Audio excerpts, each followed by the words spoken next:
ಮಳೆಗಾಲದಲ್ಲಿ ತಪ್ಪದೇ ಮಕ್ಕಳಿಗೆ ಈ ಆಹಾರಗಳನ್ನ ಕೊಡಿ. ಜ್ವರ ಹತ್ತಿರಕ್ಕೂ ಸುಳಿಯಲ್ಲ.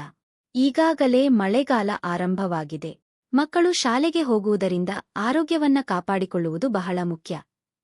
ಆದರೆ ಮಕ್ಕಳು ಆಹಾರದ ವಿಚಾರದಲ್ಲಿ ಹಠ ಮಾಡುತ್ತಾರೆ. ಹಾಗಂತ ಮಕ್ಕಳಿಗೆ ಪೋಷಕಾಂಶಯುಕ್ತ ಆಹಾರ ಕೊಡದೇ ಇರಬಾರದು. ಮಕ್ಕಳಿಗೆ ಮಳೆಗಾಲದಲ್ಲಿ ತಪ್ಪದೇ ಕೊಡಬೇಕಾದ ಆಹಾರಗಳು ಯಾವುವು ಎಂಬುದು ಇಲ್ಲಿದೆ. ಬೆಳ್ಳುಳ್ಳಿ. ಎಲ್ಲರ ಅಡುಗೆ ಮನೆಯ ಭಾಗವಾಗಿರುವ ಈ ಬೆಳ್ಳುಳ್ಳಿ ಅನೇಕ ಪ್ರಯೋಜನಗಳನ್ನ ಹೊಂದಿದೆ. ಮುಖ್ಯವಾಗಿ ಇದು ಉತ್ಕರ್ಷಣ ನಿರೋಧಕಗಳಿಂದ ತುಂಬಿರುತ್ತದೆ. ಅದು ರೋಗನಿರೋಧಕ ಶಕ್ತಿಯನ್ನು ಹೆಚ್ಚಿಸಲು ಮತ್ತು ದೇಹದ ಚಯಾಪಚಯವನ್ನು ನಿಯಂತ್ರಿಸಲು ಸಹಾಯ ಮಾಡುತ್ತದೆ. ಹಾಗಾಗಿ ಇದನ್ನ ಮಕ್ಕಳಿಗೆ ಮಳೆಗಾಲದಲ್ಲಿ ತಿನ್ನಿಸುವುದರಿಂದ ಆರೋಗ್ಯ ಸಮಸ್ಯೆಗಳು ಹತ್ತಿರಕ್ಕೂ ಸುಳಿಯುವುದಿಲ್ಲ. ಮುಖ್ಯವಾಗಿ ಶೀತ ಹಾಗೂ ಜ್ವರ ಸಹ ಬರುವುದಿಲ್ಲ. ಅರಿಶಿನ. ಈ ಅರಿಶಿನವನ್ನ ಬಹುತೇಕ ಎಲ್ಲಾ ಅಡುಗೆಗಳಲ್ಲಿ ಬಳಸಲಾಗುತ್ತದೆ. ಇದು ಕೂಡ ನಿಮ್ಮ ಮಕ್ಕಳ ರೋಗನಿರೋಧಕ ಶಕ್ತಿಯನ್ನು ಹೆಚ್ಚಿಸುವಲ್ಲಿ ಪ್ರಮುಖ ಪಾತ್ರವನ್ನ ವಹಿಸುತ್ತದೆ. ಅರಿಶಿನವು ಕರ್ಕ್ಯುಮಿನ್ ಎಂಬ ಪ್ರಬಲ ಅಂಶವನ್ನು ಹೊಂದಿದೆ. ಇದು ಉತ್ತಮ ಉತ್ಕರ್ಷಣ ನಿರೋಧಕವಾಗಿದ್ದು, ಪ್ರತಿದಿನ ಮಕ್ಕಳಿಗೆ ಮಲಗುವ ಮುನ್ನ ಅರಿಶಿನದ ಹಾಲನ್ನು ಕೊಟ್ಟರೆ ಅದು ಪ್ರತಿರಕ್ಷಣಾ ವ್ಯವಸ್ಥೆಯ ಮೇಲೆ ಪರಿಣಾಮ ಬೀರುವ ಯಾವುದೇ ಸೋಂಕುಗಳನ್ನ ಹೋಗಲಾಡಿಸುತ್ತದೆ. ಹಾಗಲಕಾಯಿ. ಸಾಮಾನ್ಯವಾಗಿ ಹಾಗಲಕಾಯಿ ಕಹಿ ಎಂದು ದೊಡ್ಡವರು ತಿನ್ನುವುದು ಕಡಿಮೆ. ಅದರಲ್ಲೂ ಮಕ್ಕಳಂತೂ ಅದನ್ನ ಮುಟ್ಟುವುದಿಲ್ಲ. ಆದರೆ ಈ ಹಾಗಲಕಾಯಿ ನಿಮ್ಮ ಮಗುವಿನ ಆರೋಗ್ಯಕ್ಕೆ ಹೆಚ್ಚು ಪ್ರಯೋಜನಕಾರಿಯಾಗಿದೆ ಮತ್ತು ಬ್ಯಾಕ್ಟೀರಿಯಾ ವಿರೋಧಿ ಗುಣಗಳನ್ನ ಇದು ಹೊಂದಿದೆ. ಮುಖ್ಯವಾಗಿ ಹಾಗಲಕಾಯಿ ಉಸಿರಾಟದ ಸಮಸ್ಯೆಗಳಿಗೆ ಸಹಾಯ ಮಾಡುತ್ತದೆ. ಇದರಿಂದ ಆರೋಗ್ಯ ಸಮಸ್ಯೆಗಳು ಸಹ ಬರುವುದಿಲ್ಲ. ಲಿಚಿ. ಮಳೆಗಾಲದಲ್ಲಿ ಸಿಗುವ ಲಿಚಿ ಹಣ್ಣುಗಳು ಉತ್ಕರ್ಷಣ ನಿರೋಧಕಗಳಿಂದ ತುಂಬಿರುತ್ತವೆ ಮತ್ತು ಮಕ್ಕಳಿಗೆ ಯಾವುದೇ ಆರೋಗ್ಯ ಸಮಸ್ಯೆಗಳ ವಿರುದ್ಧ ಹೋರಾಡಲು ಸಹಾಯ ಮಾಡುತ್ತದೆ. ಇದರ ಜೊತೆಗೆ ನೇರಳೆ, ಲಿಚಿ, ಚೆರ್ರಿಗಳು, ಪೀಚ್ ಮತ್ತು ಪ್ಲಮ್ಗಳಂತಹ ಹಣ್ಣುಗಳನ್ನು ನೀವು ಈ ಸಮಯದಲ್ಲಿ ತಪ್ಪದೇ ಮಕ್ಕಳಿಗೆ ಕೊಡಬೇಕು. ಇವು ವಿಟಮಿನ್ ಸಿ, ಉತ್ಕರ್ಷಣ ನಿರೋಧಕಗಳು ಮತ್ತು ವಿಟಮಿನ್ಗಳಿಂದ ತುಂಬಿದ್ದು ಸೋಂಕಿನ ವಿರುದ್ಧ ಹೋರಾಡಲು ಸಹಾಯ ಮಾಡುತ್ತದೆ. ಬೇಳೆಕಾಳುಗಳು. ಬೇಳೆಕಾಳುಗಳು ಮತ್ತು ಮಸೂರಗಳು ನಿಮ್ಮ ಮಗುವಿನ ಆರೋಗ್ಯಕ್ಕೆ ಬಹಳ ಲಾಭದಾಯಕ ಎನ್ನಬಹುದು.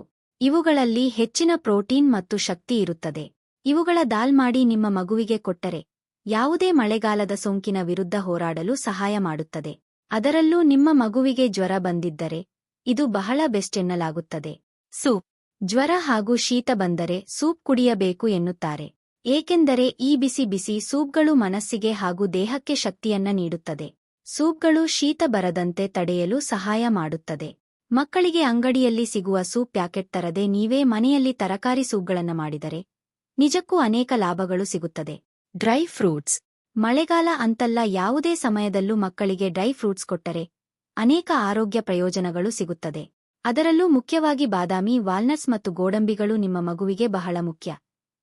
ಇದರ ಜೊತೆಗೆ ಎಳ್ಳು ಮತ್ತು ಅಗಸೆ ಮುಂತಾದ ಬೀಜಗಳು ಸಹ ಉತ್ತಮವಾಗಿದ್ದು ಇದನ್ನ ಪ್ರತಿದಿನ ಕೊಟ್ಟರೆ ಉತ್ತಮ. ಬೀಟ್ರೂಟ್. ಬೀಟ್ರೂಟ್ ತಿನ್ನುವುದು ಅನೇಕ ಪ್ರಯೋಜನಗಳನ್ನ ನೀಡುತ್ತದೆ. ಮುಖ್ಯವಾಗಿ ಇದರಲ್ಲಿ ವಿಟಮಿನ್ಗಳು, ಖನಿಜಗಳು, ಪೊಟ್ಯಾಸಿಯಂ ಮತ್ತು ಫೋಲಿಕ್ ಆಮ್ಲವನ್ನು ಹೊಂದಿರುತ್ತದೆ.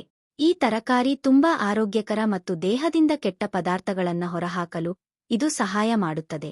ಇದರ ಸೂಪ್ ಅಥವಾ ಜ್ಯೂಸ್ ಮಾಡಿಕೊಟ್ಟರೆ ತುಂಬಾ ಒಳ್ಳೆಯದು. ಹಣ್ಣುಗಳು.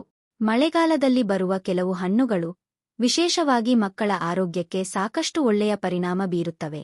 ಮಕ್ಕಳಿಗೆ ಹೆಚ್ಚು ಸುಸ್ತು ಮತ್ತು ಆಯಾಸ ಉಂಟಾಗಿ ಜ್ವರದಿಂದ ಬಳಲುತ್ತಿರುವ ಸಂದರ್ಭದಲ್ಲಿ ಅವರಿಗೆ ಹಣ್ಣುಗಳ ಆಂಟಿ ಆಕ್ಸಿಡೆಂಟ್ ಅಂಶಗಳು ದೇಹ ಸೇರಿದರೆ ಬಹಳ ಬೇಗನೆ ಚೇತರಿಕೆ ಕಾಣುವ ಮುಖಾಂತರ ದೇಹದಲ್ಲಿ ಪುನಶ್ಚೇತನ ಪಡೆದುಕೊಳ್ಳುತ್ತಾರೆ. ಉದಾಹರಣೆಗೆ ಜಾಮೂನ್ ಅಥವಾ ಕಪ್ಪು ನೇರಳೆ ಹಣ್ಣುಗಳು, ಲಿಚಿ ಹಣ್ಣುಗಳು, ಚೆರ್ರಿ ಹಣ್ಣುಗಳು, ಪೀಚ್ ಮತ್ತು ಪ್ಲಮ್ ಹಣ್ಣುಗಳು ಸಾಕಷ್ಟು ಬಗೆಯಲ್ಲಿ ಮಕ್ಕಳ ಆರೋಗ್ಯಕ್ಕೆ ತುಂಬಾ ಒಳ್ಳೆಯವು. ಇದರ ಜೊತೆಗೆ ಮಳೆಗಾಲದಲ್ಲಿ ಸಿಗುವ ಹಲಸಿನ ಹಣ್ಣು, ದಾಳಿಂಬೆ ಹಣ್ಣು, ಬಾಳೆಹಣ್ಣು, ಪರಂಗಿ ಹಣ್ಣು ಮಕ್ಕಳ ಆಹಾರ ಪದ್ಧತಿಯಲ್ಲಿ ಮಿಸ್ ಆಗುವ ಹಾಗಿಲ್ಲ. ಏಕೆಂದರೆ ಇವುಗಳಲ್ಲಿ ಸಿಗುವಂತಹ ವಿಟಮಿನ್ ಸಿ, ಆಂಟಿ ಆಕ್ಸಿಡೆಂಟ್ ಅಂಶಗಳು ಮತ್ತು ಇನ್ನಿತರ ಪೌಷ್ಟಿಕ ಸತ್ವಗಳನ್ನು ಒಳಗೊಂಡ ಗುಣಲಕ್ಷಣಗಳು ಮಕ್ಕಳ ಸೋಂಕುಗಳನ್ನು ಅತ್ಯಂತ ತ್ವರಿತಗತಿಯಲ್ಲಿ ಗುಣಪಡಿಸುತ್ತವೆ. ಗಿಡಮೂಲಿಕೆಯ ಚಹಾ. ಮುಖ್ಯವಾಗಿ ಮಕ್ಕಳಿಗೆ ದೊಡ್ಡವರಿಗಿಂತ ಬಹಳ ಬೇಗನೆ ಮಳೆಗಾಲದಲ್ಲಿ ಆರೋಗ್ಯ ಸಮಸ್ಯೆಗಳು ಎದುರಾಗುತ್ತವೆ. ಇವುಗಳಲ್ಲಿ ಹಲವು ಕೇವಲ ಶೀತಕ್ಕೆ ಸಂಬಂಧಪಟ್ಟ ಸಮಸ್ಯೆಗಳೇ ಆಗಿರುತ್ತವೆ. ಹಾಗಾಗಿ ಮಕ್ಕಳ ಜವಾಬ್ದಾರಿ ಹೊತ್ತ ಪೋಷಕರು ಅವರಿಗೆ ಆಗಾಗ ಜೀರಿಗೆ, ಮೆಣಸು, ಹಸಿ ಶುಂಠಿ, ತುಳಸಿ, ದಾಲ್ಚಿನ್ನಿ, ಮೆಂತ್ಯ ಇವುಗಳನ್ನು ಚೆನ್ನಾಗಿ ಒಂದು ಹದವಾಗಿ ಬೇಯಿಸಿ ಇವುಗಳಿಂದ ತಯಾರು ಮಾಡಿದ ಚಹಾಗೆ ಸ್ವಲ್ಪ ಬಿಸಿ ಆರಿದ ನಂತರ ಸಿಹಿಯಾದ ಸ್ವಾದಕ್ಕೆ 1 ಟೇಬಲ್ ಚಮಚ ಹಸಿ ಜೇನು ತುಪ್ಪ ಮಿಶ್ರಣ ಮಾಡಿ ಮಕ್ಕಳಿಗೆ ಕುಡಿಯಲು ಕೊಡಬಹುದು. ಏಕೆಂದರೆ ಈ ಎಲ್ಲಾ ಪದಾರ್ಥಗಳು ತಮ್ಮಲ್ಲಿ ಮಕ್ಕಳ ರೋಗ ನಿರೋಧಕ ಶಕ್ತಿಯನ್ನು ಹೆಚ್ಚಿಸುವಂತಹ ಗುಣಲಕ್ಷಣ ಪಡೆದಿರುತ್ತವೆ. ಕರೋನಾ ವೈರಸ್ನ ಈ ಕಾಲದಲ್ಲಿ ಕೇವಲ ಮಕ್ಕಳು ಮಾತ್ರವಲ್ಲದೆ ದೊಡ್ಡವರು ಸಹ ಈ ಅಭ್ಯಾಸವನ್ನು ಮಾಡಿಕೊಳ್ಳುವುದು ಬಹಳ ಮುಖ್ಯ. ವಾರದಲ್ಲಿ 2 ದಿನ ಮನೆಮಂದಿಯೆಲ್ಲ ಗಿಡಮೂಲಿಕೆ ಚಹಾ ಕುಡಿಯುವ ಅಭ್ಯಾಸ ಇಟ್ಟುಕೊಳ್ಳಿ ಮತ್ತು ನಿಮ್ಮ ಆರೋಗ್ಯವನ್ನು ರಕ್ಷಣೆ ಮಾಡಿಕೊಳ್ಳಿ. ಸ್ನೇಹಿತರೆ, ಈ ಮಾಹಿತಿ ನಿಮಗೆ ಇಷ್ಟವಾದಲ್ಲಿ ಲೈಕ್ ಮಾಡಿ, ಚಾನಲ್ ಅನ್ನು ಸಬ್ಸ್ಕ್ರೈಬ್ ಮಾಡಿ ಹಾಗೂ ಫ್ಯಾಮಿಲಿ ಫ್ರೆಂಡ್ಸ್ ಜೊತೆ ಶೇರ್ ಮಾಡಲು ಮರೆಯದಿರಿ.